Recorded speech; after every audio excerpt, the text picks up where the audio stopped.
Yeah, for those in the audience, just to let you know, we're still waiting for a quorum. If you haven't figured out how to connect to Wi-Fi already and you want to, the network is SDG-guest, and you just have to enter your username and email address to connect to Wi-Fi.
Okay.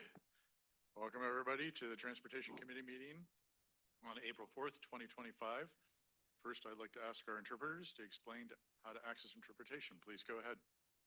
Good afternoon. Announcement from the interpreter. To use the interpretation feature, please scroll to the bottom of the Zoom screen where the meeting scrolls are. Click on the interpretation icon, the world, and select English as your language. If you are joining through the Zoom mobile app, cell phone, tablet, etc., please press the ellipsis, 3 dots, then interpretation, and then choose your language.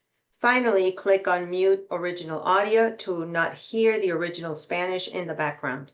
Headsets are available for interpretation. If you are in the meeting room, please check out a headset from the receptionist in the lobby. Buenas tardes, aviso por parte del intérprete. Para hacer el uso de interpretación, favor de desplazarse a la parte inferior de la pantalla de Zoom donde aparecen los controles. Haga clic en el icono de interpretación, globo terráqueo, y seleccione Spanish, español. Si está utilizando la aplicación móvil de Zoom, celular, tableta, etc., presione los puntos suspensivos, 3 puntos, luego interpretación y luego el idioma. Si no desea escuchar el audio original en inglés, en el fondo, por favor seleccione Mute Original Audio, silenciar audio original. Contamos con auriculares para el servicio de interpretación si se encuentra en la sala de la reunión. Favor de pedir los auriculares con la recepcionista en el vestíbulo. Gracias. Thank you. Thank you. I would like to take a moment to acknowledge the land that we call home. The tribal nations of the San Diego region have historically faced injustices. We acknowledge the harmony that existed between the land, nature, and its original peoples, who have since endured displacement, persecution, and systemic oppression. We pay our respect to the unceded territory and homelands of the 18 tribal nations in our region, the most in any county in the United States. From 4 cultural groups, the Kumaya Degueño, the Lisueño, the Licopeño, and the Cahuilla, this land has nourished, healed, protected, and embraced them for many generations in a relationship of balance and harmony. As members of the SANDAG community, we acknowledge this legacy. We aspire to learn from indigenous and traditional knowledge and experiences in undoing the injustices of the past. Now, please join me in the Pledge of Allegiance and find the flag right behind me. Ready? Begin. I pledge allegiance to the flag of the United States of America and to the republic for which it stands, one nation, under God, indivisible, with liberty and justice for all.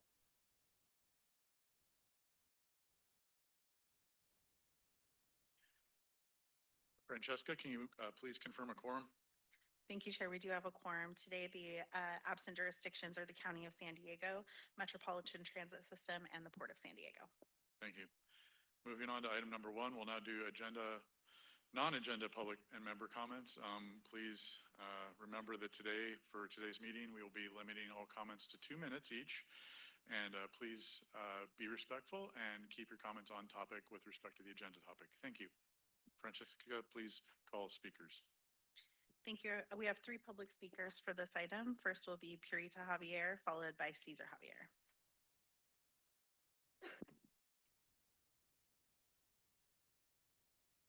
Good afternoon.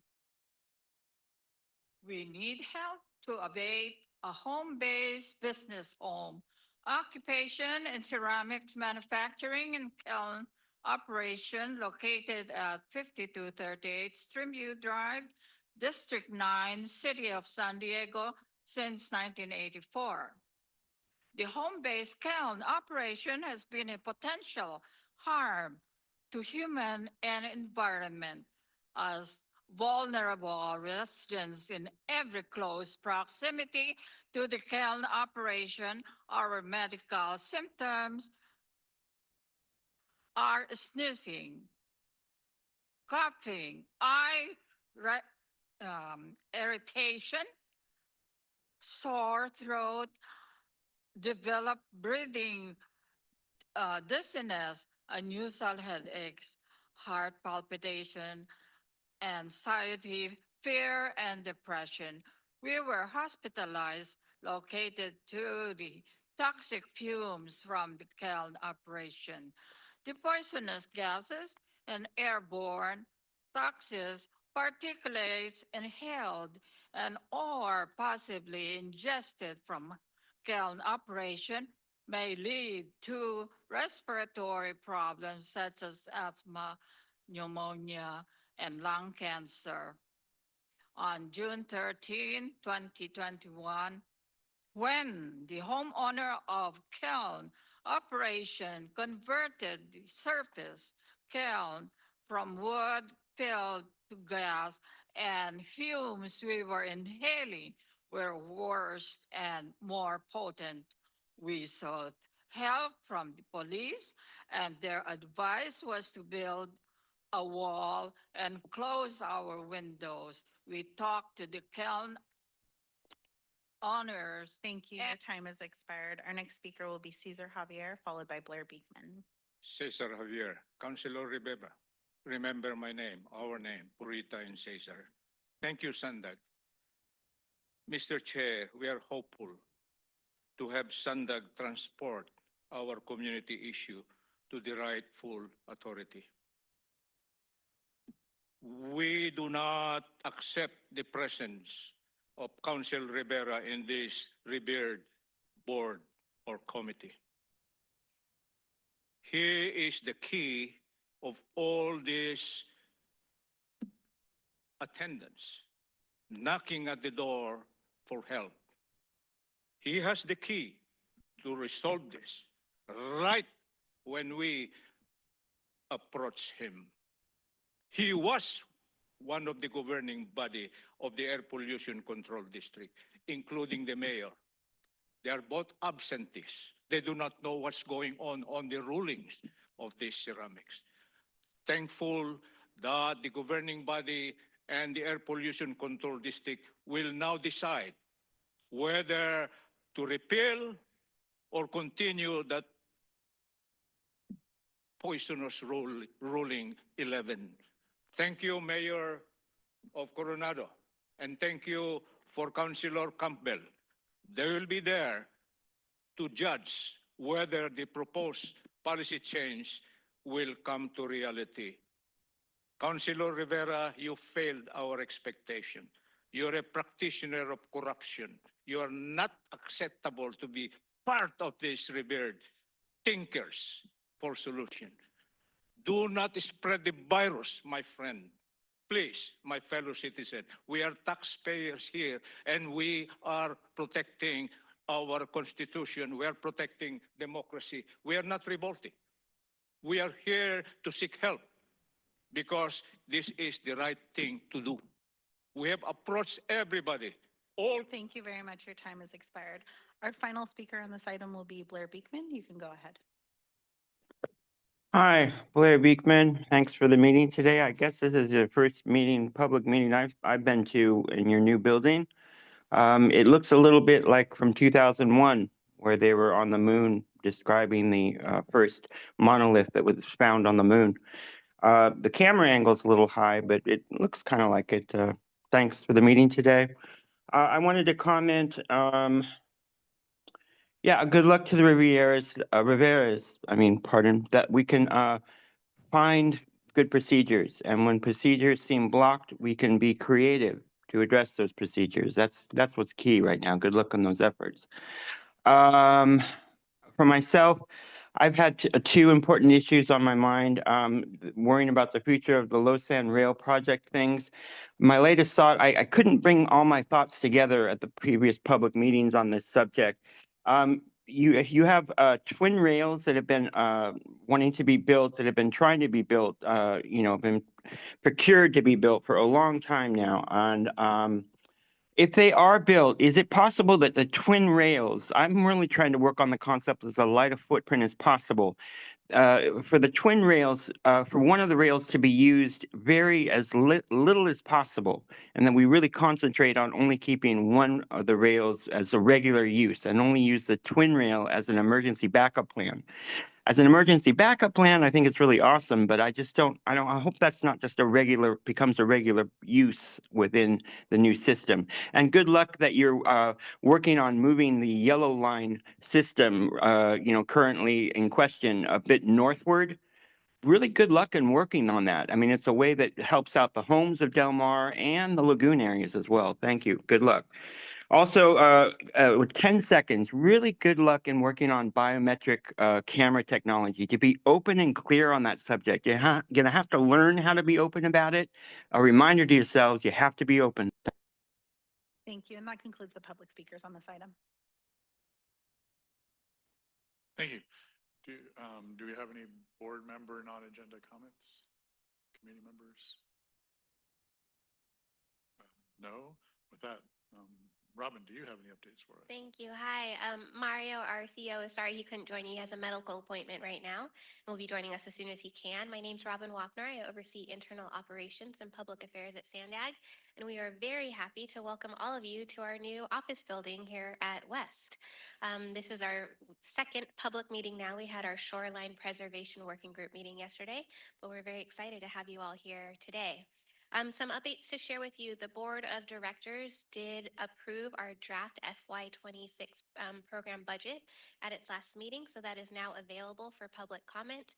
One of the things that we shared with the board is that this is an important step to move forward to make sure that we are meeting our requirements to our funding agencies to be able to move forward with the budget, but we do expect this to be a very evolving conversation as we continue to see what's going on with the federal government, federal funding, and other considerations. And so while we do fully intend to continue to move forward with the budget cycle, bringing a final budget to the board in May, we do expect there to be additional amendments through the fall, and that'll be one of the conversations that the board will be having at its retreat, which has now been confirmed for May 1st and 2nd of this year.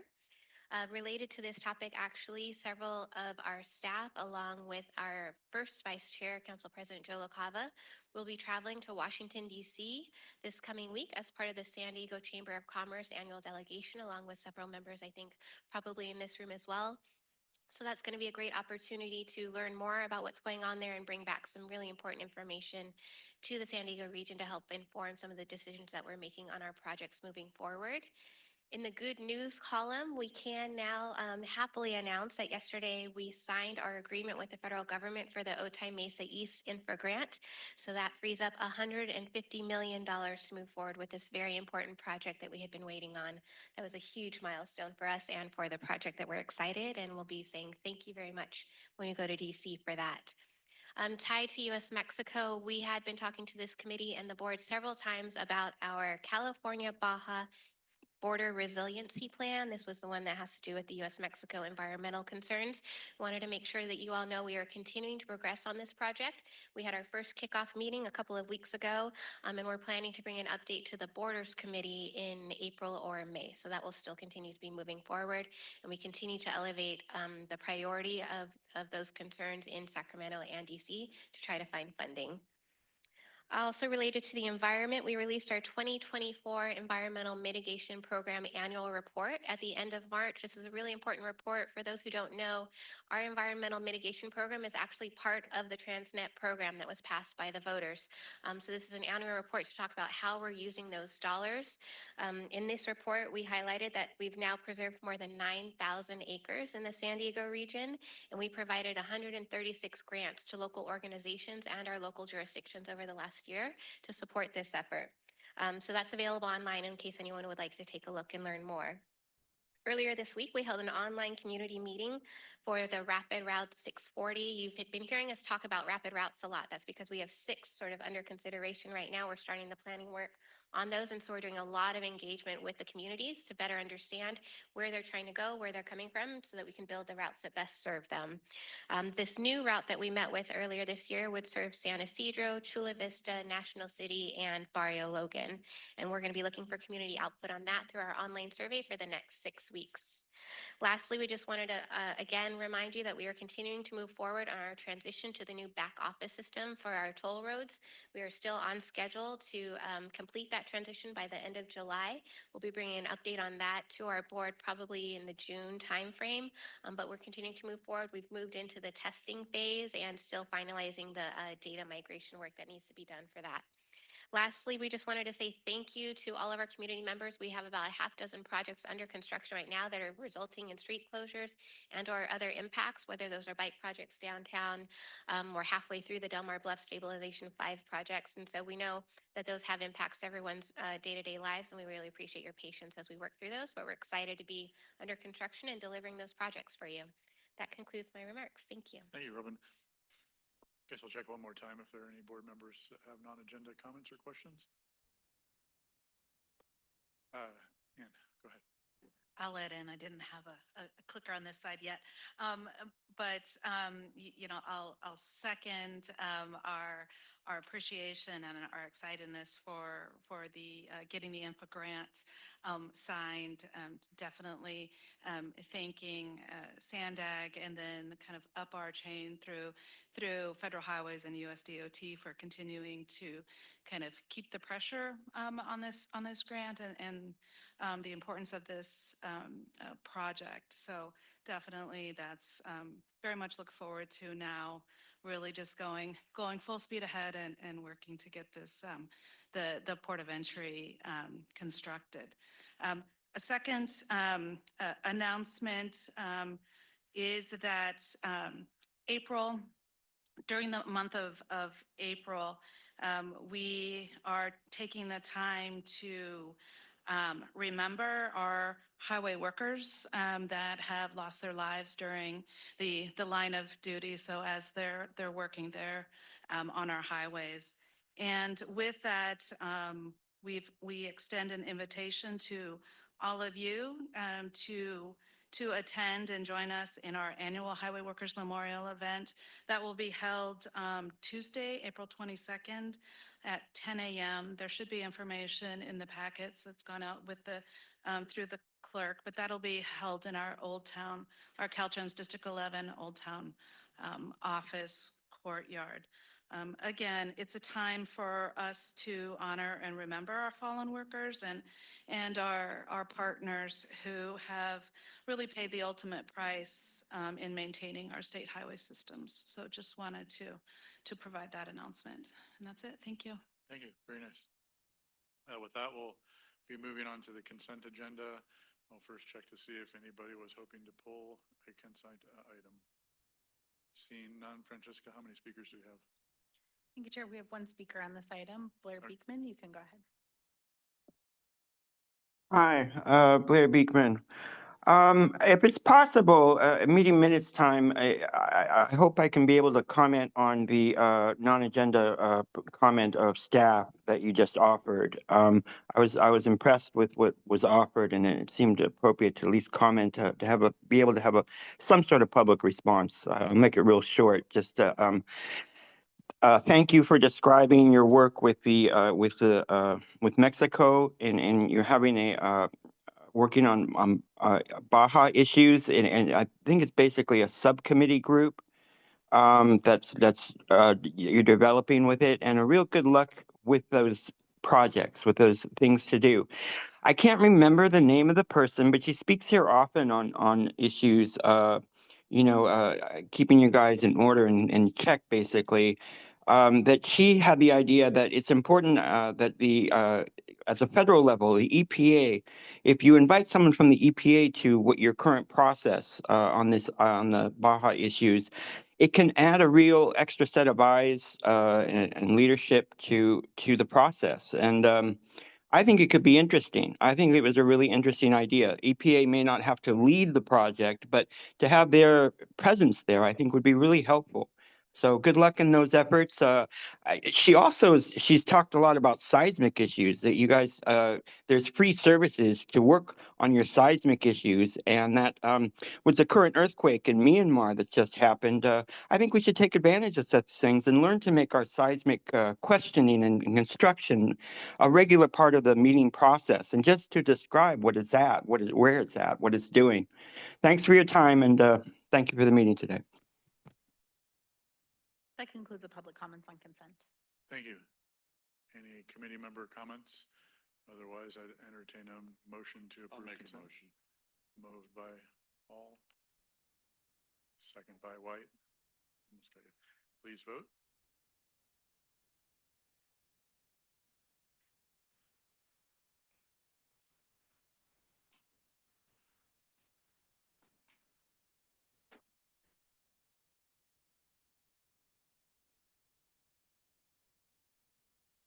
That motion passes unanimously with those members present. Great, thank you. With that, we now move on to item number 5, or no, not even number 4, which is the Indian Energy Zero Emissions Vehicle Ring. And I will turn this over to Omar Peralta to kick this off. Thanks.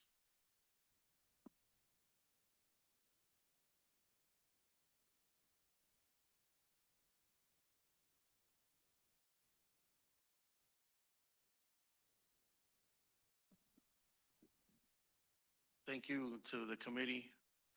Thank you, Chair Cito. I'm Omar Peralta from Indian Energy, Indian Power, and I'm here with Dr. Craig Ryder. We are here to present the Zero Emissions Vehicle Ring proposal, which is a project to bring infrastructure, electric mobility infrastructure to the region.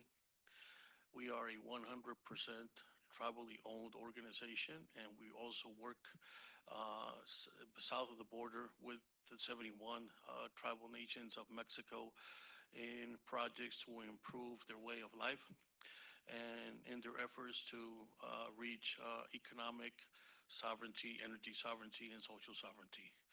And by saying that, I'd like to pass the torch over to Craig Ryder to do the presentation on the Zero Emissions Vehicle Ring. Thank you again. Thank you, Omar. Thank you, Chair Zito, and the rest of the committee for allowing us to speak here today. My name is Craig Ryder. I am Chief Sustainability Officer of the Indian Energy Group.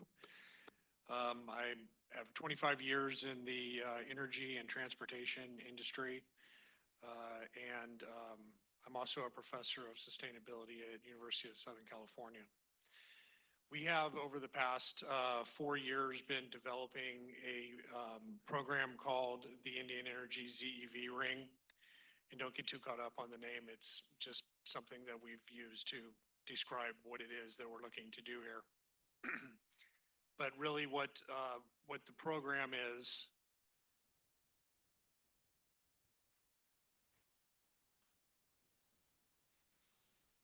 sorry for the delay. What the program here is economic development joint venture with participating tribes in the region to provide zero emission infrastructure in terms of electric vehicle charging and hydrogen refueling in strategic locations throughout the region to promote and launch the adoption of zero emission fleets for medium and heavy duty fleets throughout the region. The ZEV ring is owned by tribal nations and strategically located throughout the region to get medium and heavy duty vehicles from the ports and stations out to the multi-distribution centers, out on their delivery routes and back. And the and back part is, been a big part of the challenge that I'm sure all of you are aware of. The location of the ZEV centers are located throughout the region in order to allow for recharging or refueling to happen throughout most of the standard routes for most of the large drayage and transport companies. One of the biggest challenges that we see,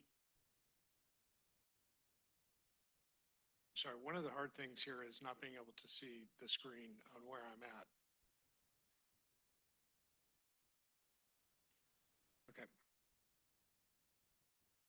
Okay. So the ZEV centers can be as small as providing 3 or 4 charging and refueling stations, all the way up to large scale refueling and charging centers, along with hydrogen production and generation, as to be able to support an end-to-end solution for the region in terms of providing hydrogen out to the centers, to be able to provide hydrogen to the transport, the medium and heavy duty transport in the region. Each location will be based on the tribe's available resources and land that they choose to dedicate to the ZEV center. But it would be a connected end-to-end loop throughout the region to be able to support in these efforts. This right here is the proposed route throughout the region with locations showing, the typical routes from the ports out to the distribution centers and the delivery routes. In addition to the locations of where the proposed ZEV centers would be, which are strategically located to support the current technology for the distance that ZEV, medium and heavy transport, distances they can go.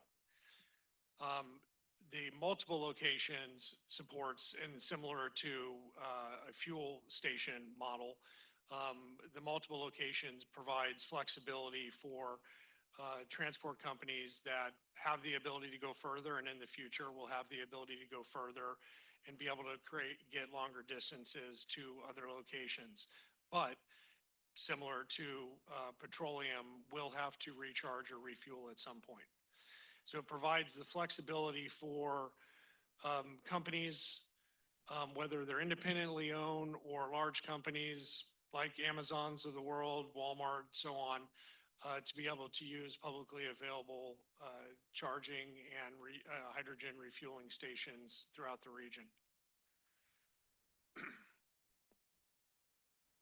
The idea here is to have this take off and be able to spread in phases throughout the United States on other tribal lands and have this be owned by tribes, operated by tribes throughout the nation.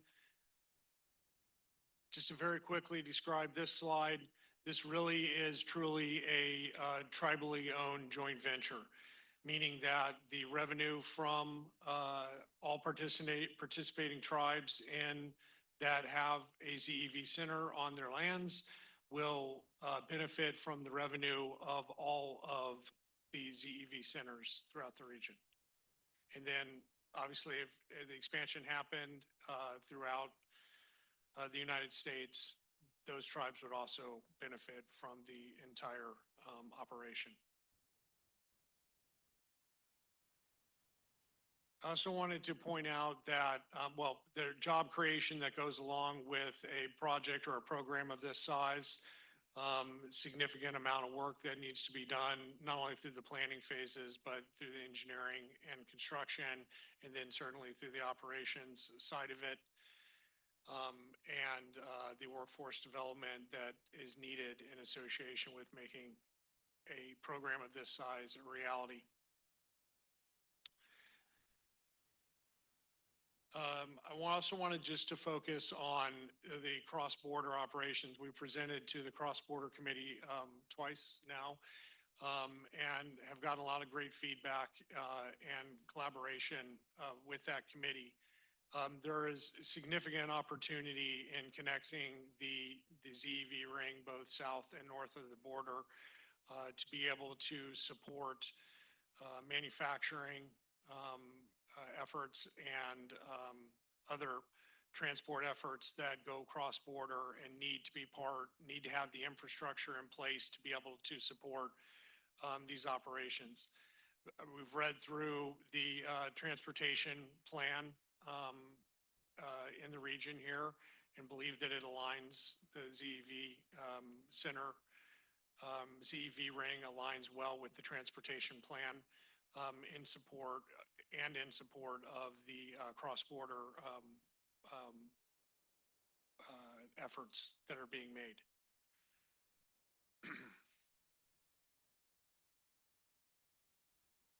You know, one of the big benefits of the ZEV ring is really the economic development side of having these ZEV centers and the full operation and company around what it would take to operate these ZEV centers and the benefits that it can bring to the participating tribes who have the ZEV centers on their land, not only from the construction side of it, but from the operations and maintenance side of it, the long-term career building opportunities that can come out of this. In particular, just the hydrogen manufacturing, being able to support hydrogen throughout the ZEV ring, particularly as that grows, as the demand for hydrogen grows and the ZEV ring grows along with that demand. But also just the demand for hydrogen throughout the United States and the ability to produce that and provide that as a commodity from these ZEV centers is a huge economic development opportunity for the tribal nations.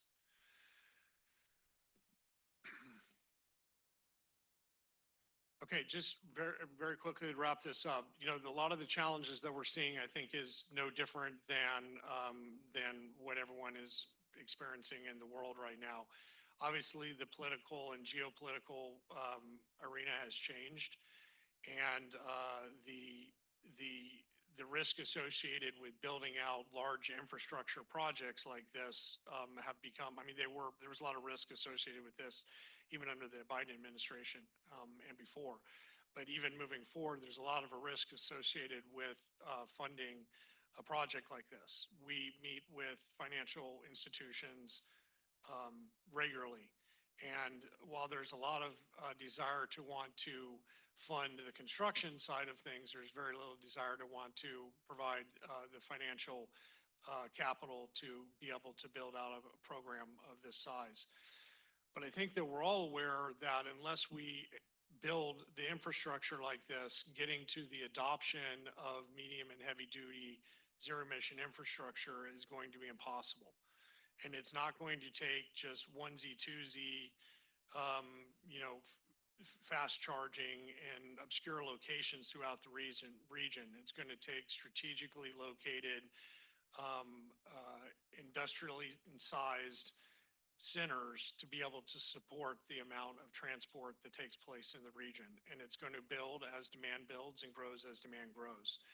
And so as we're moving forward on this, if the intent is still there in the region, which I believe it is, regardless of the political views, is to support the build out of this infrastructure, which will in turn launch the adoption of the zero emission fleets. We've spoke to most all of the fleet manufacturers and the transport companies, and everybody is waiting on the infrastructure to be in place in order to make the investment for the fleets to transition to zero emission fleets. That's all I have. If there are any questions, I'd be happy to answer them. Thank you. Very interesting presentation. Yeah, go ahead, Eric, then I'll take public comment. Thank you for your presentation. Do you have any trouble participation as of yet for this endeavor? Amongst tribes? Yeah. No, as a matter of fact, everyone we've met with is very interested, but it's kind of the cart before the horse right now. The financial stack or the financial pro forma needs to be there before any tribes are going to sign up for the opportunity. Thank you. Thanks. Francesca, do we have any public speakers on this item? Thank you, Chair. We have one public speaker, Blair Beekman. You can go ahead. Hi, Blair Beekman. Thanks a lot for this item. It's really interesting to me, it sounds like. It's learning how the ideas of cooperation, and it may, be this Northern European thing handing down some ideas to local Indian tribes. But interestingly, I think it's planting maybe just more interest in my own life, how life can function in our society. So I'm really interested in how this can work out. So good luck in these efforts. I'm interested how, you're talking about ideas of hydrogen. I think there's a good back and forth going on between what is the future of hydrogen versus electric cars. I hope that you can be talking about the importance of electric cars if we get the batteries down correctly, and this, so they don't explode as they currently have been in the past. That I think something very important can be developed with electric cars that I hope can also be discussed here. Asphalt, the future of asphalt for roads. We can be really creative how we talk about the future of asphalt, and I think we need to be doing really creative things. And this plan just really works into that, what's possible. So thank you. I've been traveling the past month and a half, believe it or not, in Mexico. It's warmer down here, and I'm just checking things out. I'm 55 to just check things out in my life. And I've been living in Guadalajara for a while. Guadalajara has a really, pretty developed transportation plans, how they think and work. They have a lot of electric buses that yourselves should check out is how to function. How cities can function, and perhaps long-term buses, longer distance buses can function. So good luck bringing all these things together, really talking in creative terms, because this project sounds really interesting. And make sure to focus on electric buses as well. Thank you. That concludes the public commenters. Do you have any committee member questions or comments? Okay, go ahead, Jim. Hi, I read through your proposal pretty closely. It's the electric side of the house seems to be maturing rapidly, would be my guess. Battery technology is changing exponentially. Every week you read about new findings on the electric battery side. Motors are very efficient. The hydrogen side is more of a challenge, as I'm sure you're aware. It's hard to transport because it's such a small molecule. It leaks out of everything, causes hydrogen embrittlement in pipeline, so you can't just put it into a natural gas pipeline and hope for the best. It's challenging to get the hydrogen liberated from water in order to produce that hydrogen that you need. Takes a lot of energy to do that. Fuel cell technology is still tricky because of the very expensive catalysts. I'm sure you're aware of that. So that side of the house seems more challenging than maybe the electric side of it. But then again, I never would have thought Elon Musk could land a rocket and catch it successfully. So I hope this works out.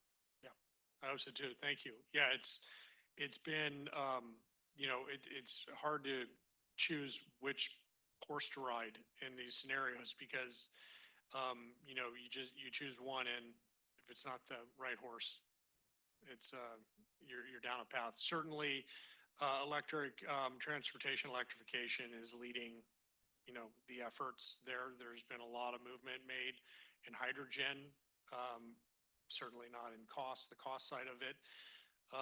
But providing that as an option would certainly be the goal there.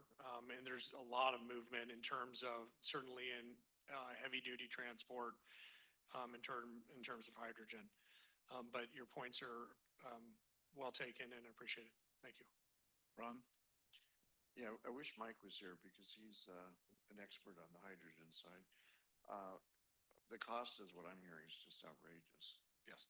And it is. So when you're talking about it, are you talking 20 years down the road? Or what are you talking? No, now, but providing it in as demand, meeting current demands and then growing as as demand grows.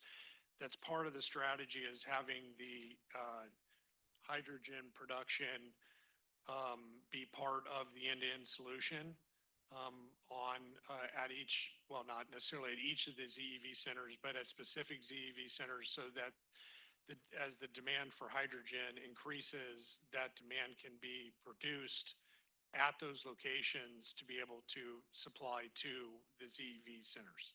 Okay, I know MTS has looked at it and the price is just above what we want to pay for it. So I don't know if you're running into that too. Yes, it is economical, but uneconomical currently, but also the electrification side of things doesn't necessarily pencil out on paper either, right? So these are all incentivized, and if we can get enough incentives and grants to make them pencil out and make the projects bankable, getting that infrastructure in with the kind of the build and they will come model, which is really how the petroleum industry started out as well, and then watch the adoption happen afterwards, that would be the dream coming true. And driving down costs.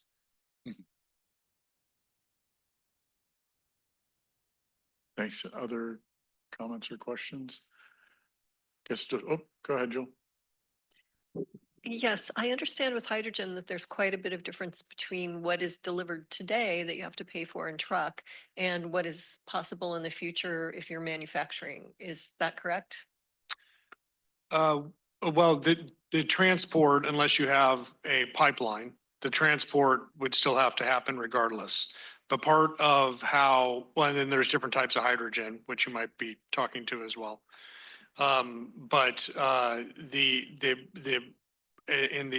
I still, no, I'm not still up. But the idea of the ZEV ring is that the location of the hydrogen production would be in, to Jim Cousteau's point, would be in proximity to where the hydrogen is being used, so that the transport is minimal.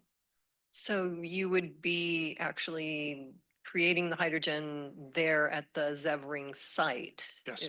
If I'm hearing correctly. Correct. Okay, so you wouldn't have that big cost of transportation? That's correct. That's the model. Okay, thank you. Yeah, in a similar vein, I did notice that some of the drawings you had large solar fields as part of it. So is the intention for the charging to do the electric generation on site, or do you expect to have significant or require significant connections into the grid? But yes and yes. Okay. You know, these are significant, you know, these require a significant amount of power, Yeah. energy to support. And so there's always going to be the need to partner with the utility companies. Wherever a tribe has the land that they want to dedicate to building out renewable energy or storage to support the ZEV center, then that would be, you know, that would be an opportunity, but it will not be, you know, some tribes are more landlocked and don't have the ability to do that. But tribes that are and want to have that be part of the business model, it would definitely be needed. Along with additional battery storage, I would imagine, so you can charge at night. Correct, for sure. Thanks. Other comments or questions? Otherwise, yeah, go ahead, Eric. What's the water usage on it in a project like that? It's pretty significant. Well, so if it's, if, you know, if you're going with green hydrogen, but if it were blue or gray hydrogen, which I'll just say it real fast. So if it's green or gray hydrogen, you know, it's natural gas, created from natural gas. And then if there's a carbon capture element to it, it's the blue hydrogen. And so if those are the only resources that are available on the tribal land, that they would be made from those. If it's green hydrogen and made from strictly from water, it requires a significant amount of water for that production to happen.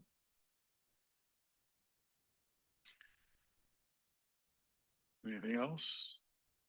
Seeing nobody, thanks, Dr. Ryder, and thanks, Omar, for showing up and presenting this. Very interesting. I guess one last question is where are you going from here? What's your next steps that you're working on? Well, I think the biggest question out there is, you know, are there going to be financial institutions that are willing to take on the risk associated with the environment that we're in right now? You know, we've been over at the ZEV conference that's right down the street, which is the Energy and Vehicle Conference. Why am I drawing a blank on the Z? Anyway, the Energy and Vehicle Conference that is happening right down the street. And it's primarily military based, and it's the same, everyone has the same questions and concerns right now because nobody really truly knows where the Trump administration is going to go with these efforts, these sustainability efforts, these climate change efforts. And so it's kind of halted a lot of the interest and risk appetite for our financial institutions. And so we're going to keep fighting that battle and see who's ready to do it, because really right now is the opportunity, because even if there is a lull for the next 4 years or however many years it is of zero emission, it's going to come back. I mean, I think we're all on that same zero emission train at this point. And so to have the infrastructure in place for when it does come back, this would be the most ideal time to take advantage of that, so that it's in place and everyone's making purchases of zero emission fleets and they're being manufactured and everything's ready to go to support that. But obviously, you know, it's a pretty significant financial stack to take to build this infrastructure out. And so we need financial institutions to take the risk and support it. So really, that's going to be our focus from here on out. And then certainly start meeting with the tribes to get them to, you know, to go through negotiations and determine their interest in wanting to be a part of this. Well, thank you. Looking forward to future updates and wish you the best of luck, particularly in our, as you mentioned, in our current political environment. But yeah, well, these times will pass too. So good luck. Thank you again. Seeing nobody else, we will go ahead and move on to agenda item number 5. And Tim and Ruby will provide an update on the coordinated plan.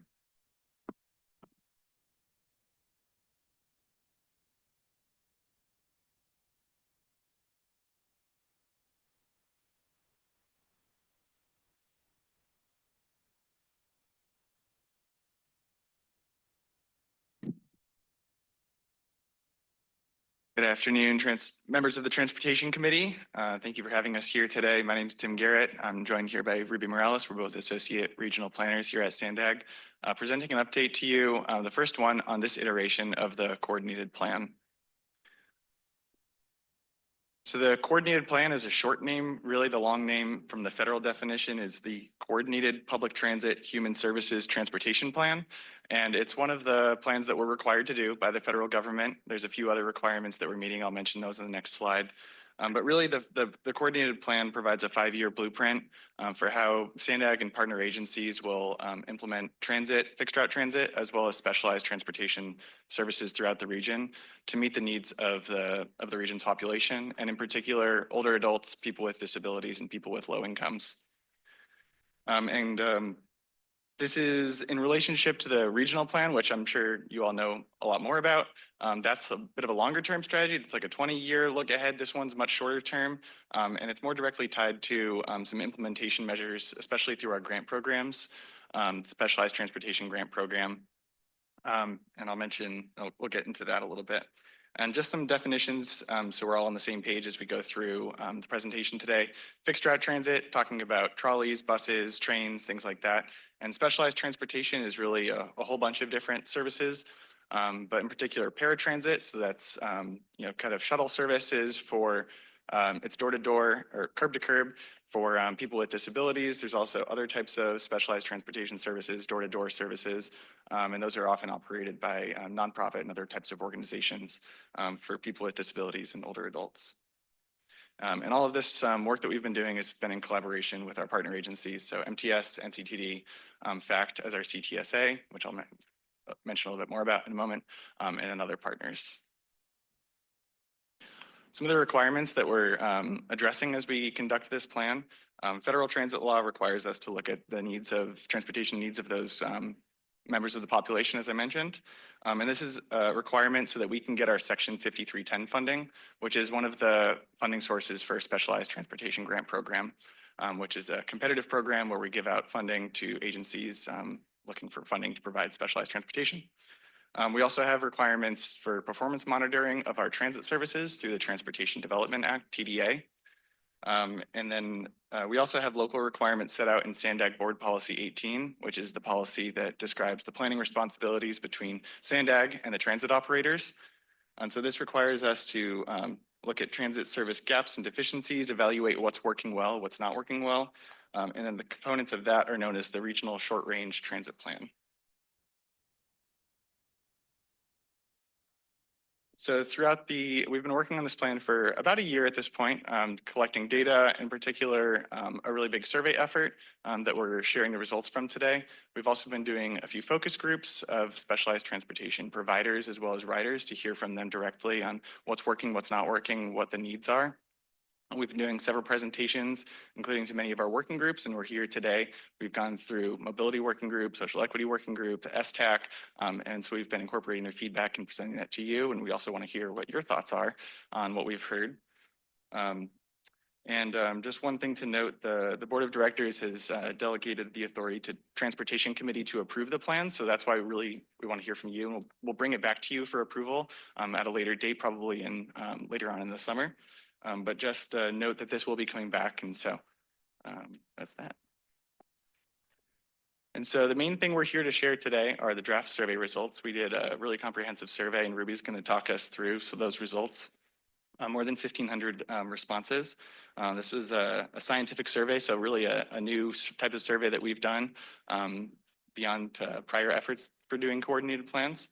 But we have draft survey results, and we want to hear if you think we're interpreting the data correctly, and if there's other ways of looking at the data. But this is our interpretation of it. So with that, I'll turn it over to Ruby to walk us through the results. Thanks, Tim. So our survey was conducted in December of 2024 over a 1-month period. The survey was available in English and Spanish, and it was also compatible with browser translation extensions. It was available in different languages as well. To be eligible for the survey, respondents had to be 65 years of age or older, or with a disability, or both. We did receive 1,544 responses from across the San Diego region. The table shows a breakdown of participants with a disability, with no disability, over the age of 65 and under the age of 65. Participants were asked to self-identify their disabilities. Mobility impairment was the most common type of disability, as well as vision and hearing impairments. Respondents were asked about trips they had made in the last month and the mode by which those trips were made. This graph shows responses from older adults and people with a disability. So we can see that the mode most chosen was personal vehicle, along with getting a ride from a friend or family member, walking or wheelchair trips, as well as public transportation. But we noticed that people with disabilities, they rely on a lot of different modes. So for them, personal vehicle was barely the top choice. Respondents were also asked how many times in the last month they traveled using a specific mode, so the frequency of that mode that they chose. And this graph shows responses for older adults only. The purple means a mode was used up to 6 or more times, and in the orange, a mode was used up to 5 times. And the results tell us that personal vehicle is still a top choice, along with walking and using a wheelchair and using a bicycle. When we look at how people with disabilities responded, personal vehicle is still the top choice, but we see an increase in other modes such as public transportation, paratransit, taxis, and modes in the other category.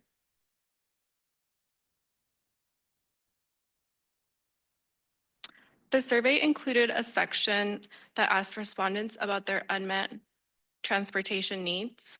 Respondents were asked how often they are not able to go somewhere they need to due to a lack of available transportation. People with disabilities are more likely to miss trips several times a week or very often compared to older adults. And in recent presentations to other working groups, there was a really big interest in knowing what type of trips were missed. And that it will be the next slide. So when we look at the purpose of missed trips, both of older adults and people with disabilities, we see that the most common type of missed trips are errands, social or recreational trips, and medical appointments. But overall, we see that people with disabilities are more likely to miss these trips compared to older adults, specifically medical appointments.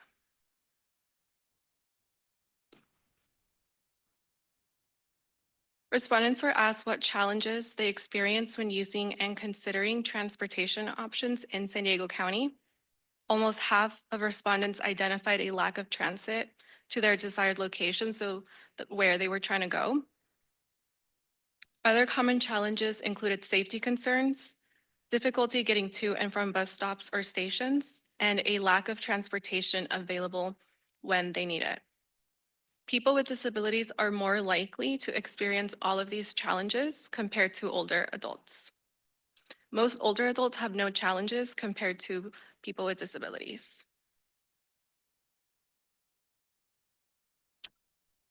Respondents who missed trips were asked what would then help them complete their necessary or desired trips.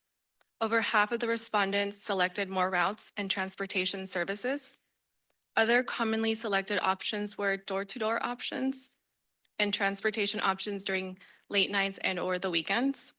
So I'll just note that door-to-door would be a specialized transportation service where areas all the other solutions listed here could be fixed by having more fixed route transit. And overall, people with disability rated these transportation solutions higher than older adults. Respondents were also asked about their level of comfort using technologies to help with making and planning trips. A significant portion of survey respondents are very comfortable utilizing technology for trip planning. And that's also what we heard in the focus groups. Respondents were also asked where they gather information about transportation options. The most common source was online searches or websites, followed by word of mouth, printed materials, or flyers. And those are our top three options. If we look at the least option, we can see that referrals from FACT didn't receive that many people who chose that mode. And other sources that people also listed specifically in the focus groups were receiving information from the San Diego Regional Center and calling MTS directly, as well as from receiving information from their health insurance providers as well. We asked people with disabilities about their awareness of specialized transportation services. And so some respondents selected MTS Access, NCT Lyft, and Jewish Family Services. And even though these were the top three selected, we still have a large selection of people who chose none of the above option. So they weren't aware of any specialized transportation options. And so that to us, that just kind of says, it looks like our current information sources are not resulting directly in people having great awareness about what we're currently offering for specialized transportation. And now I'll pass it over to Tim to summarize our key takeaways. Thank you, Ruby. And so as you can see, we have lots of data to comb through. We have even more questions in this. Just had to we highlighted some of these ones here because they were kind of showing the greatest difference between our older adults and people with disabilities and some of the most interesting findings. But we have the ability to drill down even more into these and find some geographic patterns based on the respondent's location, like where their home location is, as well as finer age categories. So we lumped together everyone over age 65 plus in these charts that we presented today. But we can also drill down and see older, like very older adults, such as 80 plus, if they have particular challenge that they would express. So we're able to continue doing more analysis as we dig through the data. But some of the key takeaways, like Ruby mentioned, most people in the region, driving is a really common way of getting around. But we're also seeing that, especially for people with disabilities, they're likely to use a lot of different modes. They're not just driving, they're getting rides from friends and family. A lot of folks are using public transit. About 20% of our survey respondents had used public transit in the last month. So that's telling us that the public transit that exists is meeting their needs in a lot of cases. And sure, it could be better, but a lot of folks find it pretty convenient. They don't need to book ahead like some of the other services. They can just show up and ride. So that's great. And then when asked about what would help people meet their unmet transportation needs, in a lot of cases, it's more fixed route transit. Being able to have that come more frequently and also having service in more locations would help meet people's transportation needs, get them where they need to go. But specialized transportation is going to be necessary for some of those gaps, filling some of those gaps where fixed route transit doesn't make sense. It can't go everywhere at all times. And so specialized transportation can be a supportive service. And we saw that that's something that people are asking for as well. And then finally, people are comfortable using technology for trip planning. Also things like Uber and Lyft. Gets them more comfortable using apps for finding out ways to get around. But if we can provide better information on our websites and we can do, utilize trusted community partners to get information about existing services out into the community, that's a really good way for people to understand what options are out there. And then we also want to have some backup options like call centers that help people plan their trips one-on-one for others. So we've been focusing on survey and focus group results today. Focus group, largely like similar comments, but a little bit more detailed responses to a lot of these things. But there's more components to the coordinated plan than just this.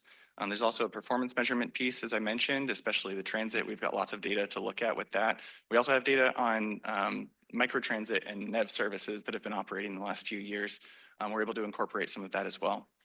We also want to have for performance measurement kind of reevaluate or evaluate how the CTSA Consolidated Transportation Services Agency program is working. SANDAG has been contracting with FACT to provide this service since 2006, so quite some time. But we found in our outreach that some of the potential benefits of the CTSA aren't necessarily resulting in everyone having access to all the information about what services are out there. They're not, getting referrals necessarily in all cases. The coordination could possibly be better. So what we want to look at with this coordinated plan is researching the structures of some other CTSAs throughout the state. They're all over the state, and sometimes they're done in-house by public agencies. Sometimes it's contracted. I'll take a look at the structures of how those are working, what the scopes of those CTSAs are, and how much those are resulting in those the benefits that CTSAs can provide. We'll also take a look at other things like the Specialized Transportation Grant Program, how well that's implementing the previous coordinated plan, which was adopted in 2020. We'll expand on the unmet transportation needs and cost, figure out, estimate what it would, how much extra money would be needed to meet those unmet transportation needs. Folks who couldn't go places right now because they don't have transportation options available to them. How much more would it cost to be able to provide those trips? And then on top of that, goals, objectives, and funding priority recommendations for the Specialized Transportation Grant Program for the next 4 or 5 years as this plan is kind of in effect. And then there's also a few other things. The appendices to the plan will contain lots of data on transit services, how well they're performing on a route by route basis. And I'll have a list of all of the specialized transportation providers in the region. That's a really great resource. And then we anticipate releasing the plan for public review probably in June. Once we incorporate feedback that we've gotten from the working groups and that we hopefully hear from TC today, because this is kind of, this is the main new information with this coordinated plan is the survey. So we want to hear from you all how you'd like us to incorporate that into the coordinated plan recommendations. And then like I mentioned at the beginning, we'll be bringing this back to TC for approval this summer. With that, we welcome any questions, discussion. We encourage you to ask us. We can tell you about the survey all day long. But with that, I'll turn it back to Chair to facilitate discussion. Thank you, Chairman Ruby.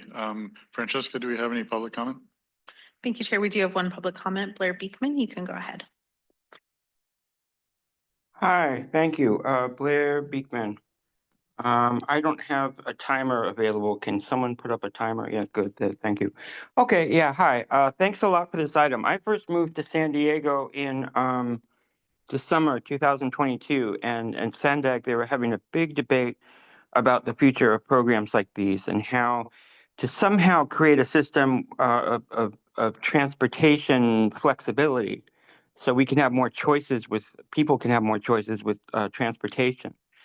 And it became kind of ugly. And so we kind of stepped back from it a bit, and it is important, creative, good work.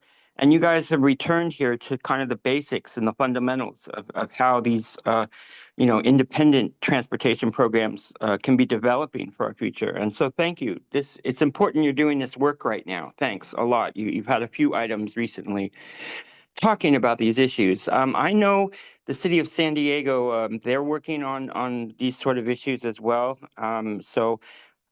Just an overall thanks. I really hope there can be a future of flexibility of how people can get around, basically, and that we can, from these practices we're talking about here today, it can really grow. To also mention, as we're talking about seniors mostly for this item, to try to squeeze it in here and quickly mention the work I'm doing with tech accountability. There's been a whole new field of biometric data collection tech that's been developing that is a lot based on seniors, and that's going to be filled in our buses and our senior centers and our park systems. And what I tried to say at my first public comment is I hope that we learn how to have those conversations more openly, and that we can have those conversations openly. And my words can be a way to make it easier for yourselves to do that. I mean, it's a lot of effort. Good luck how we can, because it's all around us. It's really around us now, and we can't just continuously avoid it and not talk about it publicly. So good luck how we can with our senior issues, and that you guys are making a really important effort here. Thank you. That concludes the public comments on this item. Thanks. Committee members, anybody have any questions or comments? As the representative from the Association of Planning Groups, roughly 600,000 residents in the county were somewhat suburban, more semi-rural and rural. So I'm curious, of the 1,500 plus respondents to your survey, what do you have a breakdown of where the respondents live? So you can give me some feedback on whether we had any input in that. Yeah, we can share the exact numbers with you after the meeting if you'd like. We did track the number of responses by sub-region within the area. So East County, East Suburban, North City, North County, et cetera, and compared that to the population of older adults according to our population estimates for the region. And they're roughly proportional with each other. So we can say that the responses were representative of the different sub-regions, but happy to share the numbers with you after the meeting. It would have been nice to seeing that on your slides, and also to show that you did some comparison, contrasting interests of rural, semi-rural, suburban residents as opposed to urban residents, because I'm sure their needs can be different. Although looking at the one slide where they're talking about transportation challenges, transit services don't go where I need to go. Safety concerns, it's hard to get to and from the bus stops or stations. Transit not available when I need it. I can even say those affect me when I've tried to use any type of public transportation. It can be really challenging. So, and I'm sure even more so for those with disabilities. Thanks. Other comments? John. Thank you. Can we put slide 18 back up, please? It was numbered 18 on the bottom. Yeah, 2 back. Thank you. No, that's 8.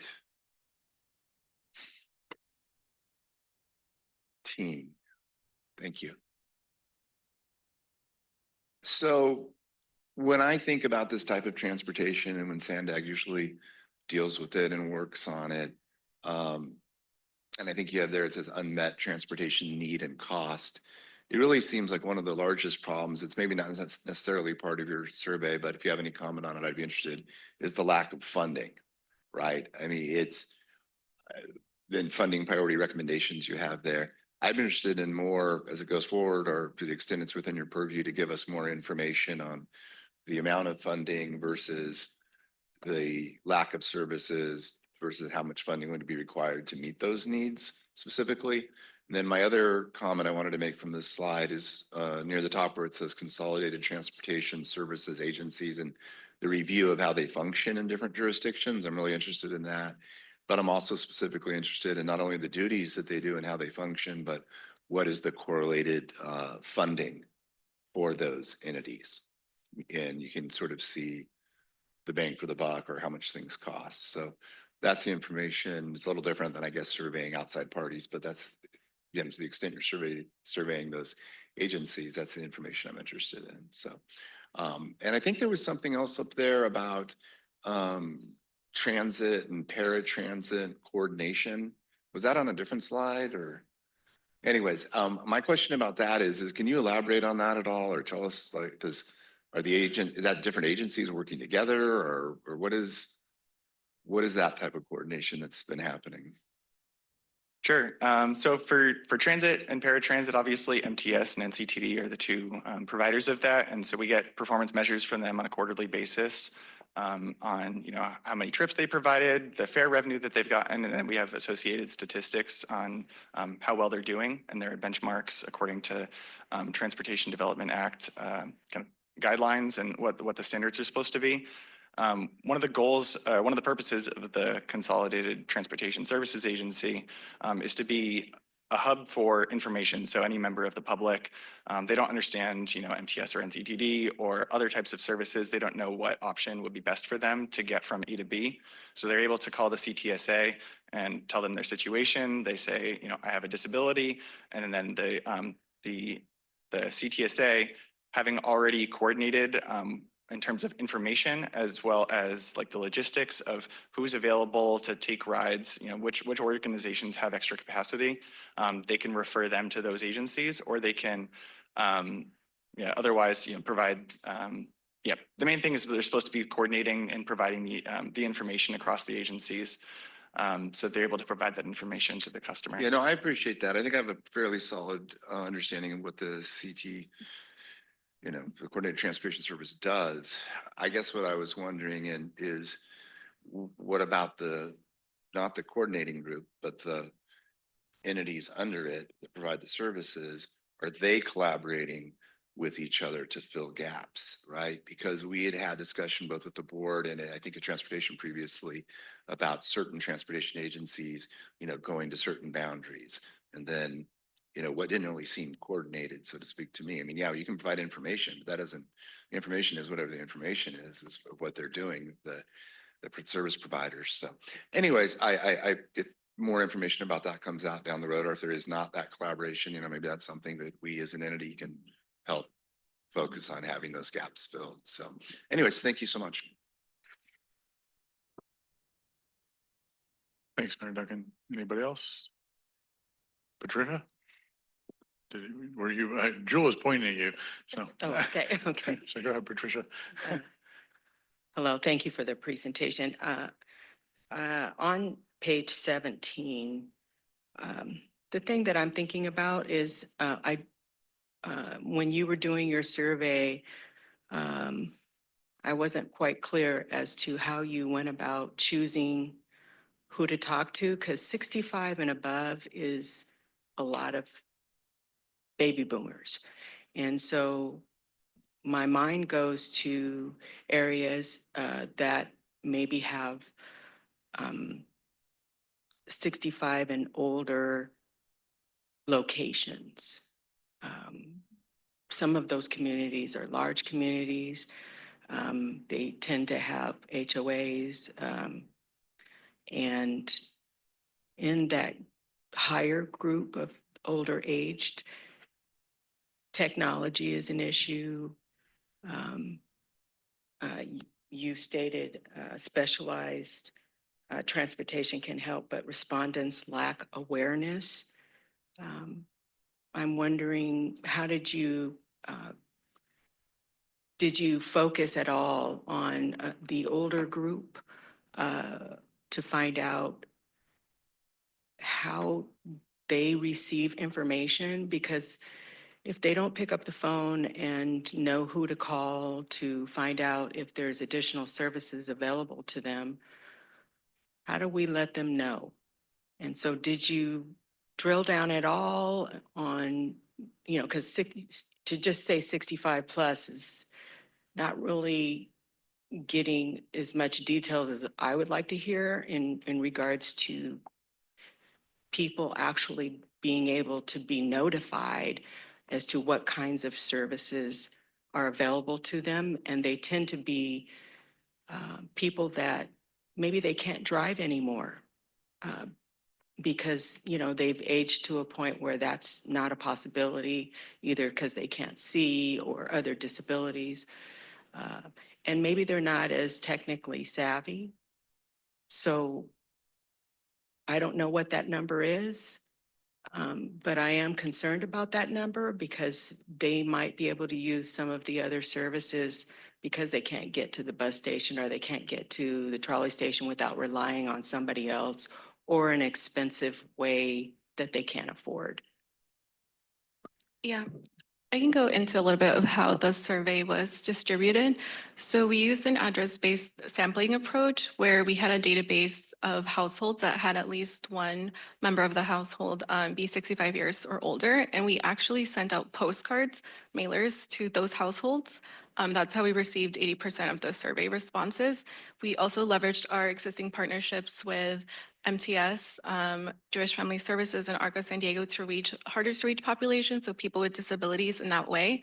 That is a really good comment. How do we reach harder to reach populations? I think you mentioned that too. So in our focus groups, we heard that people want to receive information through the mail, and that was what they suggested that we do. So it was good to know that 80% of our survey respondents did take the survey from the mailers that we sent out.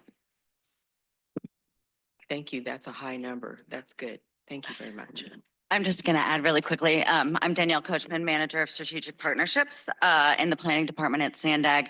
And we did gather age data around all the respondents, and we recognize that the needs of residents that are 85 are very different than the needs that are 65.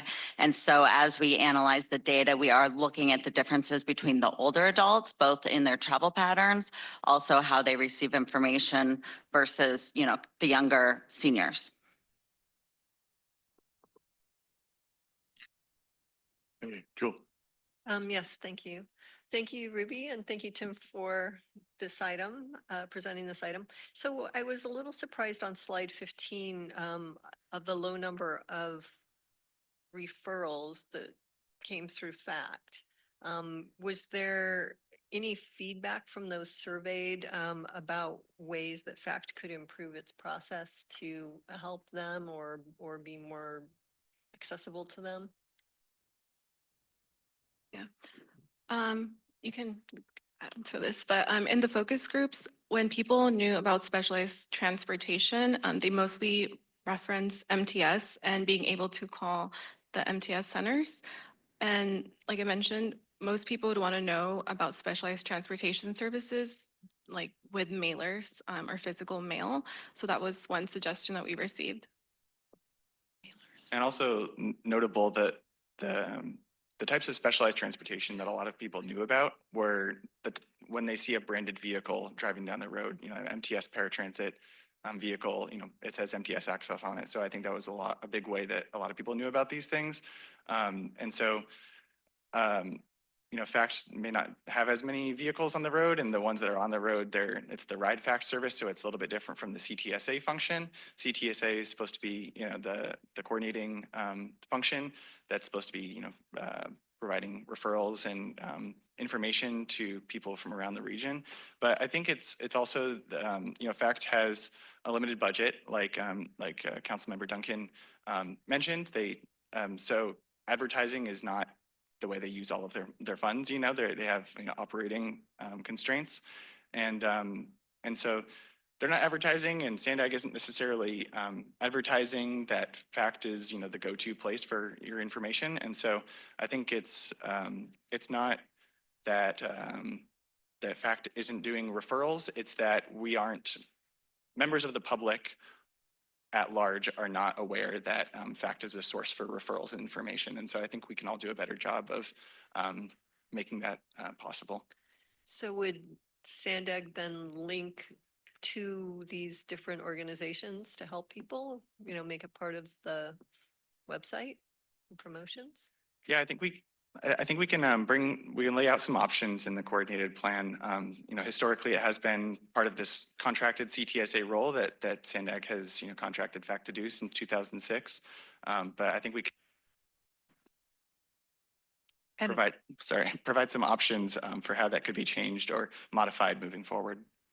And if I could just add real quick, hi, Jennifer Williamson, I'm the Deputy Director of Mobility Planning at SANDAG.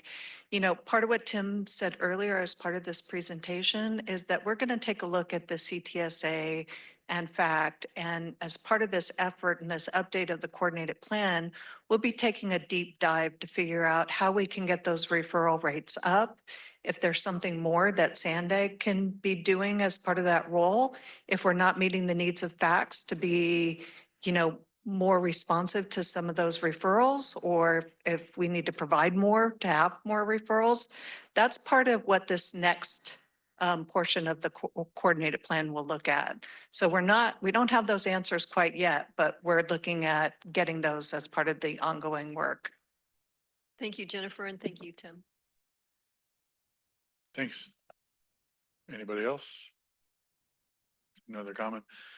I guess just adding a little bit onto the region thing that Jim brought up is it would be interesting, I think, and useful to the transit agencies to have the data broken down at least by their particular territory to understand if there's differences there.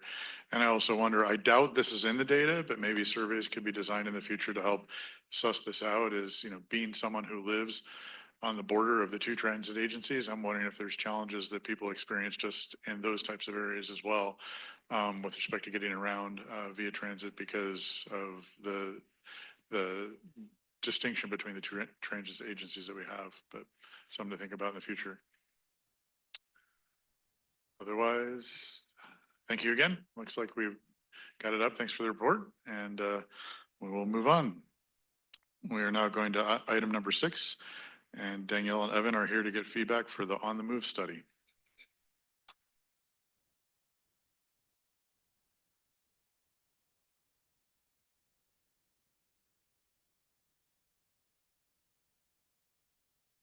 Thank you, members of the Transportation Committee. I'm Danielle Coachman, Manager of Strategic Partnerships in the Planning Department, and I have here with me Evan Funk, who's in the Mobility Planning section. SANDAG was awarded a Caltrans planning grant for a project that's called On the Move. And the goal of this study is to look for opportunities for some near-term projects that can make our buses faster and our roadways more efficient. As you may know, SANDAG, do we have a clicker? As you may know, SANDAG is working on 6 new rapid routes to expand our rapid network here in San Diego. And major infrastructure projects like these, they can take over a decade to deliver. And when we go out and talk to community members, we hear over and over again about how we need improvements now to our bus system and to make our buses faster. And so looking at ways in the interim that we can test out some new improvements to improve those travel times is the focus of this study. How can we use low-cost near-term improvements to pilot roadway fixes that can set the stage for future major capital projects? Flexible improvements that can not only speed up the buses, but also improve safety and improve operations for all users. So benefiting pedestrians, bicyclists, car drivers, and bus riders. The quick build treatments that we're looking at have gained popularity in recent years. So we have lots of case studies and best practices from around the country and here in San Diego to help us with our research. Through this study, we're going to identify corridors that will be good candidates for quick build improvements. We're going to create a toolkit for implementation, provide resources for our partners at the jurisdictions and transit operators to take all the best practices and lessons learned from our research and apply a local context for what would be most beneficial here in San Diego. So quick builds open up a range of opportunities for us and our partners. They utilize low-cost materials such as paint or bollards, signage, and cones, and can be deployed in a short time frame. Through this study, we're looking to identify locations for treatments like queue jumps, bus bulbs, curb extensions, or other improvements based on the potential benefits that they can provide to the riders, and then also balancing considerations around feasibility. So what does the right-of-way look like at these intersections? What type of improvements do we think are feasible at these locations? One of the major benefits that I most appreciate about these treatments is that they are temporary. Temporary installation allows community members to experience the improvement with minimal public investment. And then as they interact with it, we can see how public acceptance is. It also allows the project team to observe changes to traffic and travel patterns and to collect data so that we can evaluate the success of the project. It gives space for the project to potentially alter how the treatment is done, change the configuration to respond to feedback that we receive or to respond to the changes, or if it's unsuccessful, to remove the treatment altogether. Alternatively, successful quick build projects can be made permanent and, replacing the temporary materials with permanent materials. And an example of a successful one is the bus priority lane on El Cajon Boulevard. And this was implemented back in 2019 through a partnership between the City of San Diego and MTS. It was initially an 18-month pilot, and the facility is 2.7 miles, serving Rapid Route 215. And the goal of this project was really to improve the travel times, reliability, and on-time performance of the buses that are traveling in this corridor.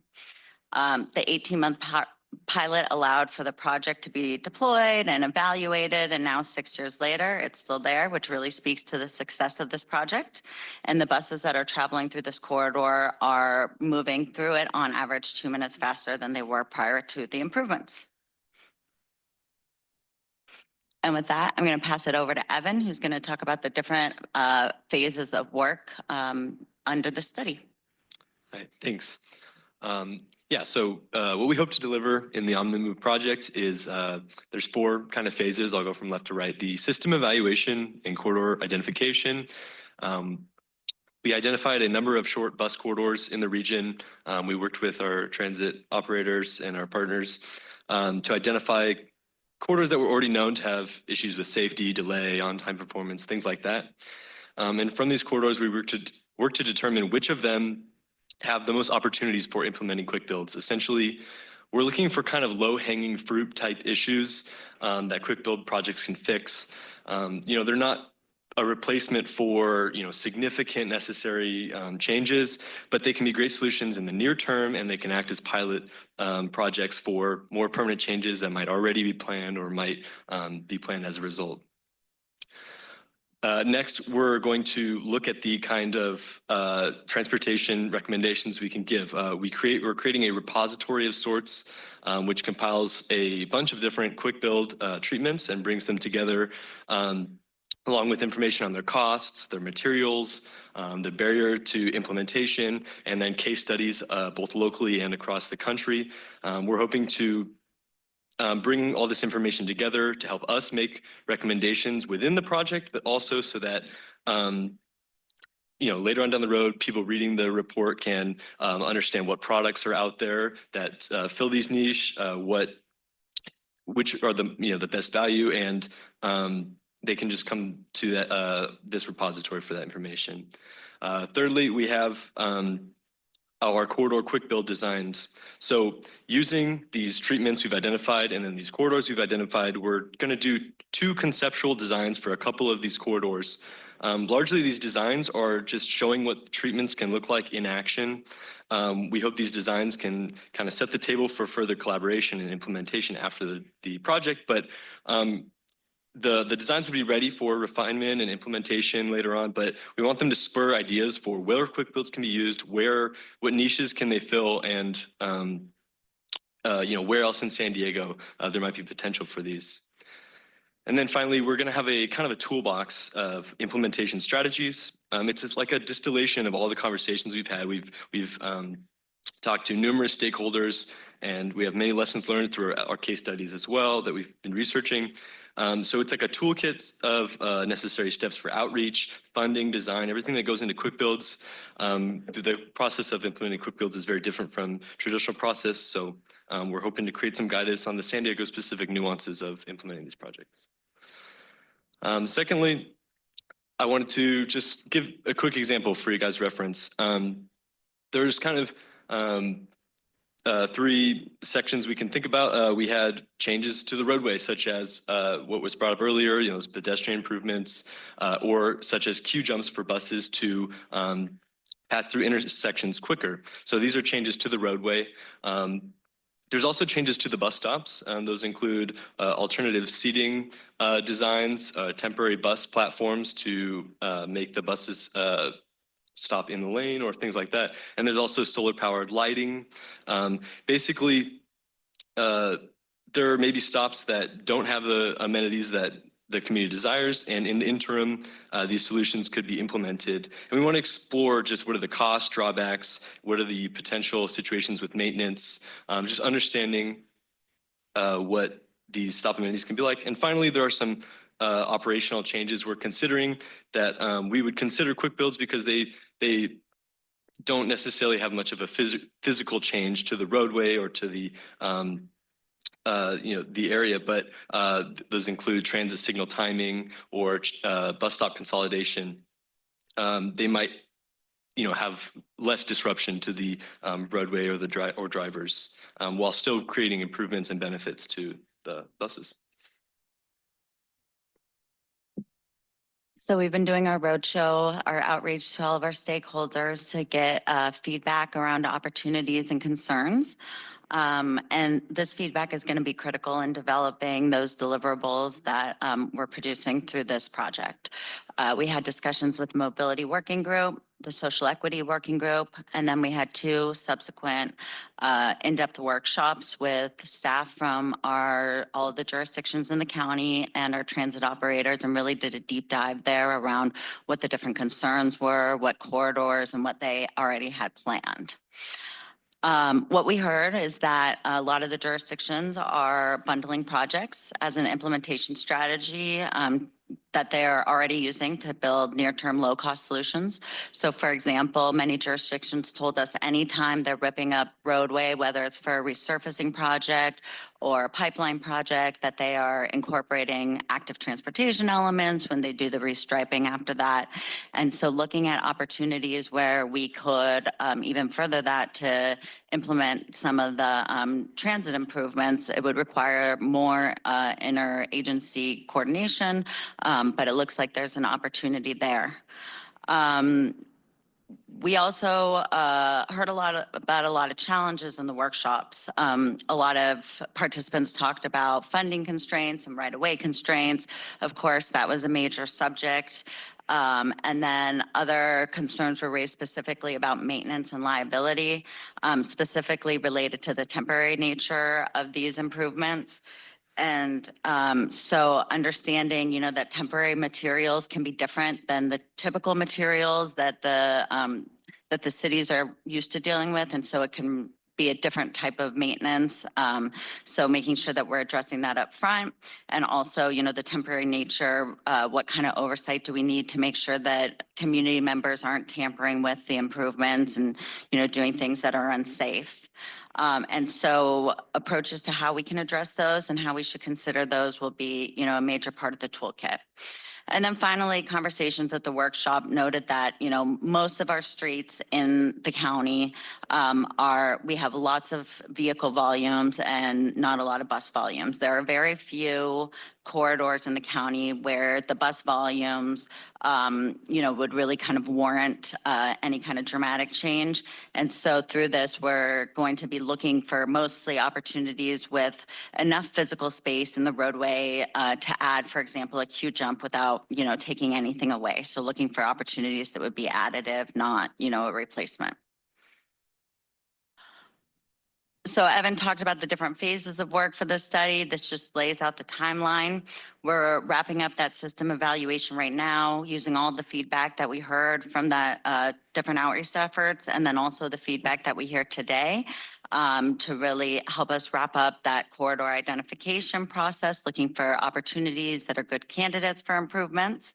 And then over the next few months, we're going to be working on the conceptual designs for the selected corridors. This is a planning study, so we're not taking it beyond conceptual design, but hopefully this is the impetus for us to form some partnerships and look for some funding to implement some of these ideas, working closely with our partners at our jurisdictions and transit operators.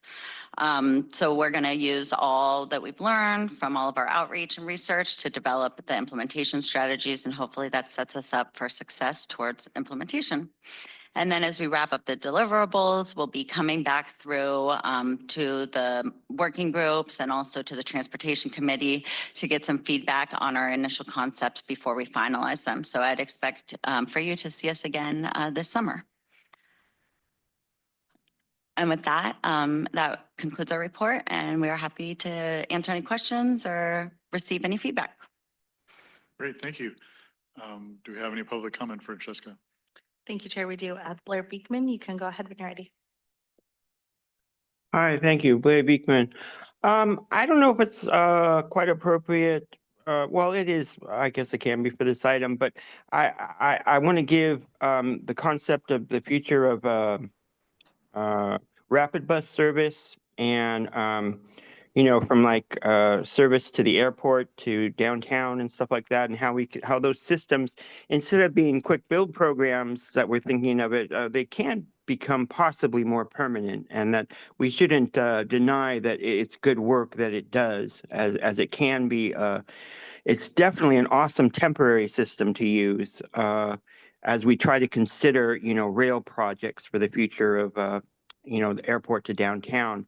It's a really good definitely an awesomely good temporary structure.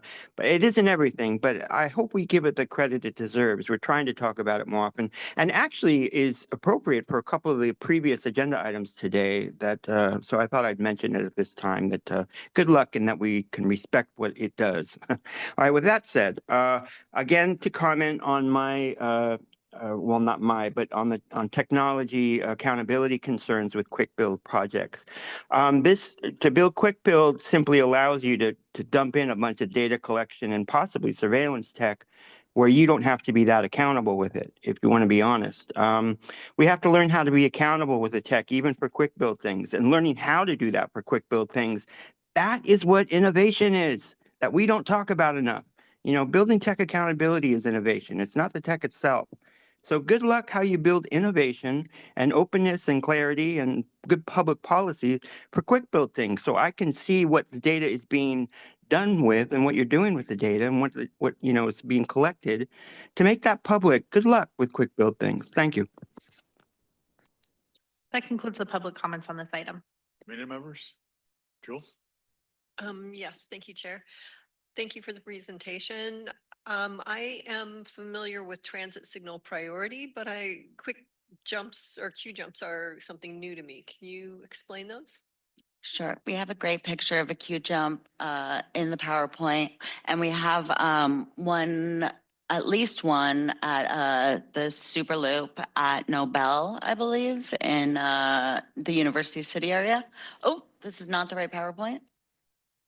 It's on slide 3 in the quick build demonstration projects.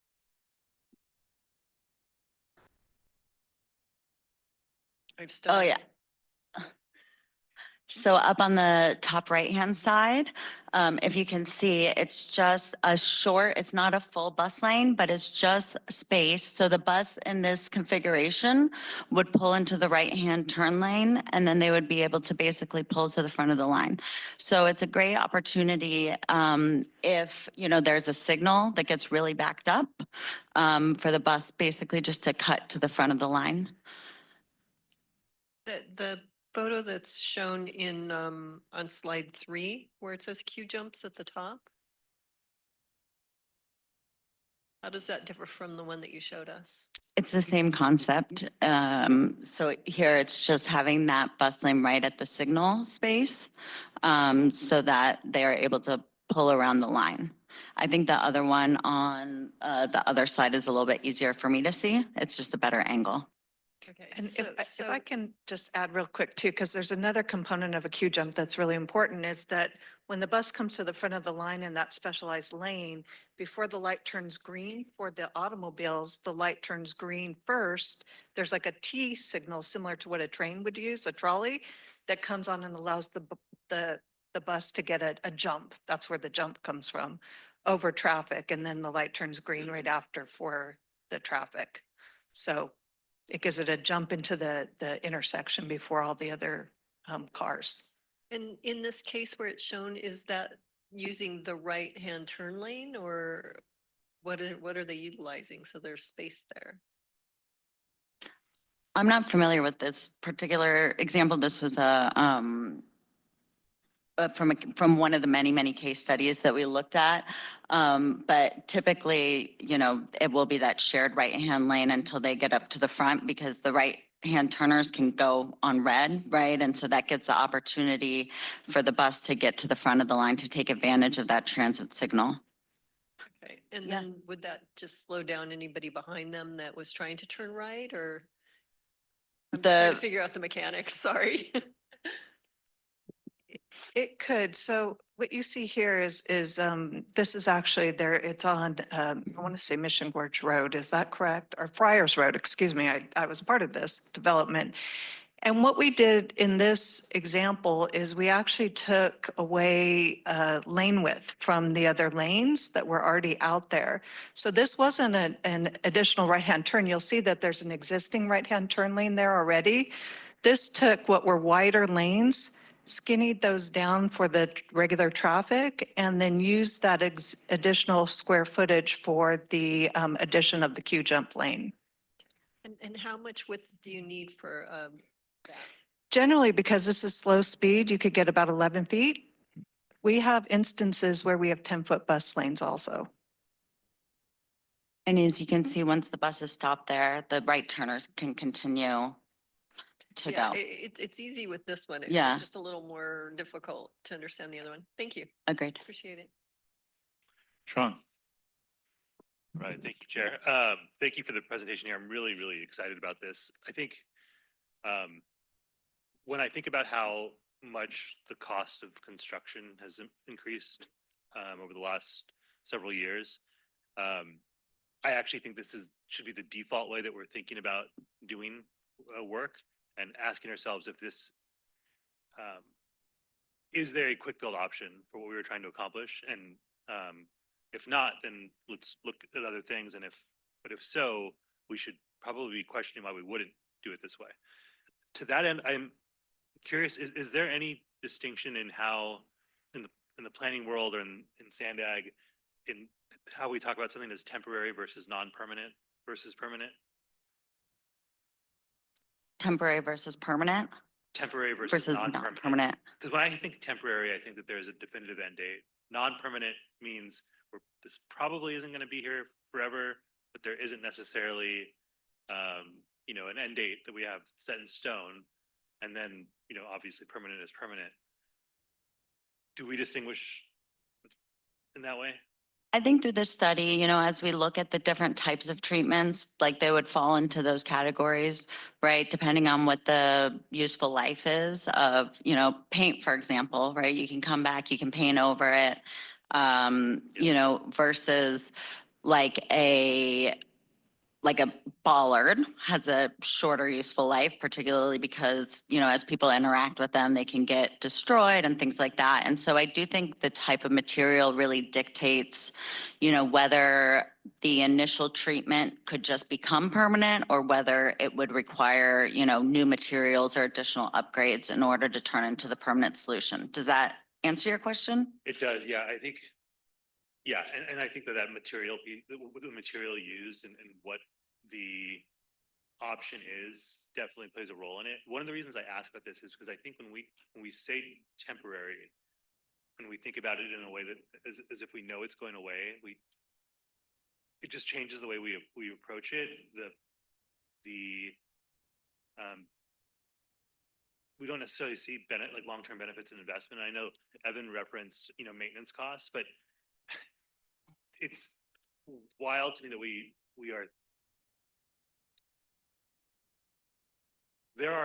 we'll use bike lane projects as an example that end up running in many millions of dollars. And it's not just because it's not the bike lane part of it. Typically that's that cost, right? It's everything else that gets bundled into that. And then it gets called a bike lane project and people in our communities are asking us, how could a bike lane cost that much?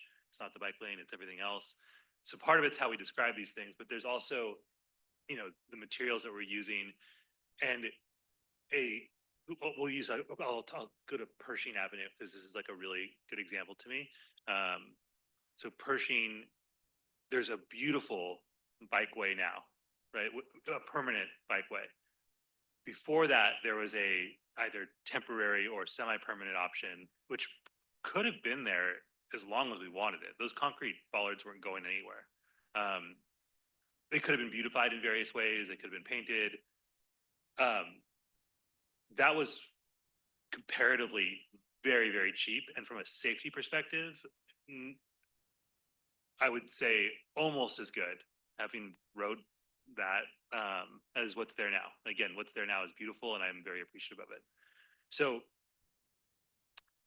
when we think about the maintenance costs and some of the downsides of quote unquote temporary, I do hope that that's taken that is put in the context of what the long-term costs are and how long it takes to get some of these projects in the ground and actually built.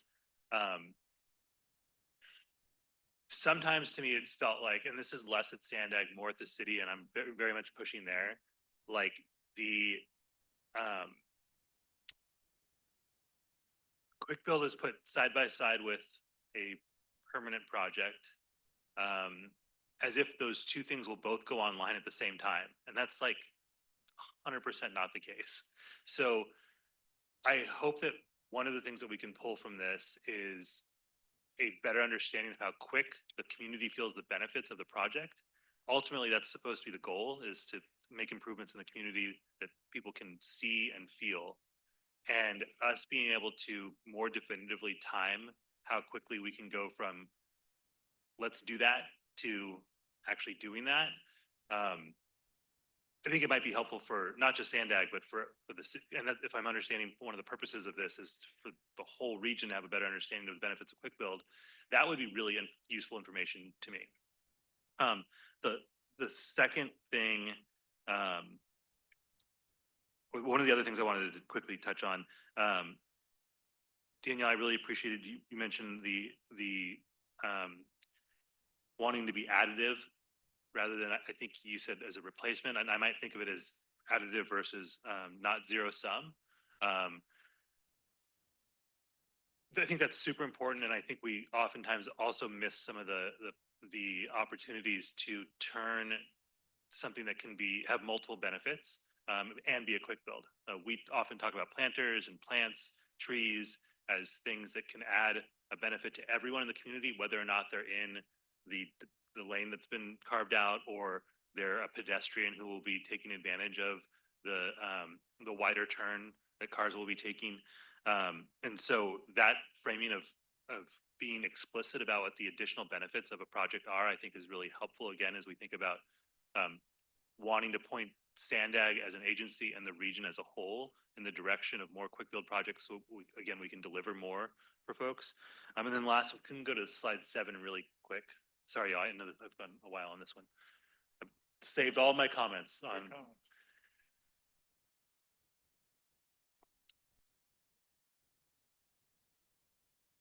So I want to make sure I understand the context of how these challenges were brought forward. This is from social equity working group, the mobility working group, and the stakeholder workshops. Are you able to share which groups raised which of these as challenges? Mobility working group and the workshops. Okay, because liability concerns exist when implementing temporary infrastructure sounds very much like a bureaucratic response, not as a community response. Is that fair? Yep. Okay. Why are there additional liability concerns? Worries that the public would tamper with the treatment, like if there was like a bulb, that was created and somebody was able to move it because it was made of plastic, to reconfigure it in a way that created a safety concern. Got it. With all the love and affection for John and the other lawyers that I know, I had the same training. And apologies to counsel. We got to get out of our way on some of this stuff. There's a cost to inaction. There's liability costs in action as well. And we spin on stuff sometimes to the point of like really, really impeding our ability to, again, deliver benefits to the community. And it's not as if there is a zero liability risk in the interim between when, especially on safety, when we're talking about safety enhancements, when we are considering a safety enhancement that is being considered because we know it is a dangerous place right now. And there's real costs there and risk in the interim. And so it sometimes feels like we spend time considering what the ideal version of something will be. We spend so much time talking about what that would be, putting together the funds to create that in the interim, we've exposed ourselves to tremendous risk in the 10 years that takes, and probably could have replaced that plastic thing once a month for the 10 years and still been in lesser cost and had lesser risk over the course of time. So I understand why those concerns are raised. I sit in closed session. I see what gets brought forward as, in terms of litigation against cities. And when we're presenting this information in the future, after we've done some of these demonstration projects, I really do hope that we can do it in a way that presents the benefits of immediate action and doesn't allow us to get in our own way as often as it seems that we do. Last thing, Danielle and Evan, if you all would be willing to have to brief my team, we'd love to talk to you about some potentials in our district. Fantastic. Thank you. Thank you, Chair. Thanks for being so generous with your time. Thanks, Sean. Any other comments from the committee members? Go ahead, Esther. Thank you. I did the 0. Did that not work? We don't use that in this committee. Okay, got it. Still learning. Thank you very much for the presentation. Is there an echo? It's probably my mic. My apologies. I really like the quick build. In Oceanside, for example, we had a project that was moving forward. And sometimes when something moves forward, that's when a lot of people finally realize something's happening. And so there was all of a sudden, a lot of opposition to this roundabout in a neighborhood. And oh my gosh, couldn't get off of it. And so the city said, how about if we do a temporary?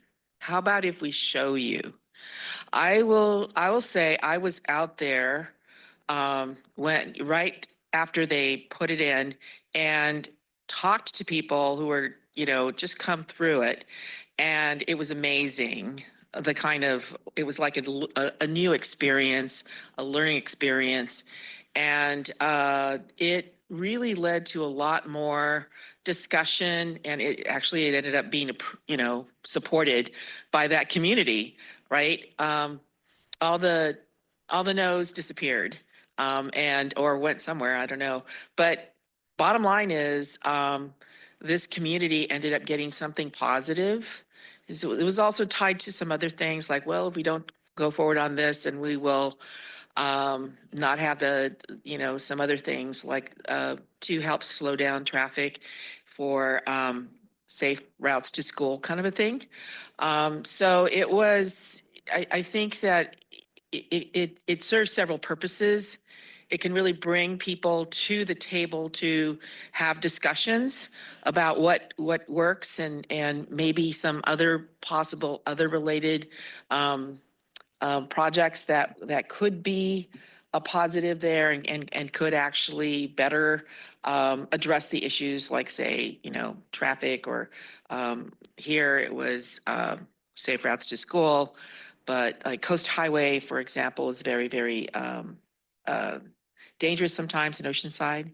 And so trying to figure out different ways of slowing down that traffic and getting people to, and then turning something that was temporary to permanent was nice. So I look forward to seeing, the next steps and possibly partnering to see what else we can do. Thanks. Thank you, Mayor. Anybody else have anything to add or questions? Seeing no other comments, just something on my part, just I would reiterate a lot of what the vice chair said, but I also want to throw in the concept of sometimes I think a lot of what he said is correct, which is, we move too slowly at times, and let's see if we can prototype these things. But my main request would be, when we do it though, let's not forget about all the other transportation types. So if we do a quick build, maybe the pedestrian treatment doesn't have to be perfect, but make sure it's treated. Maybe the bicycle treatment doesn't have to be perfect, but make sure it's addressed, right? So that's actually part of it, and in a conscious way, as opposed to, oops, we forgot about these other things that are going on at these intersections. That would be the one thing I'd be concerned about as we move forward. But it should be able to do it quickly. It just needs to be, hey, okay, maybe I as a cyclist need to hop up on the sidewalk here. I don't know, whatever it is, and just tell me to do that. But that's my main feedback. Otherwise, thanks. Thanks for the presentation. Very nice, Evan and Danielle. And that brings us to the close of the meeting. Our next Transportation Committee meeting is scheduled for Friday, April 18th, back at 9 a.m. in this new facility. And with that, we are adjourned. Everyone have a great weekend.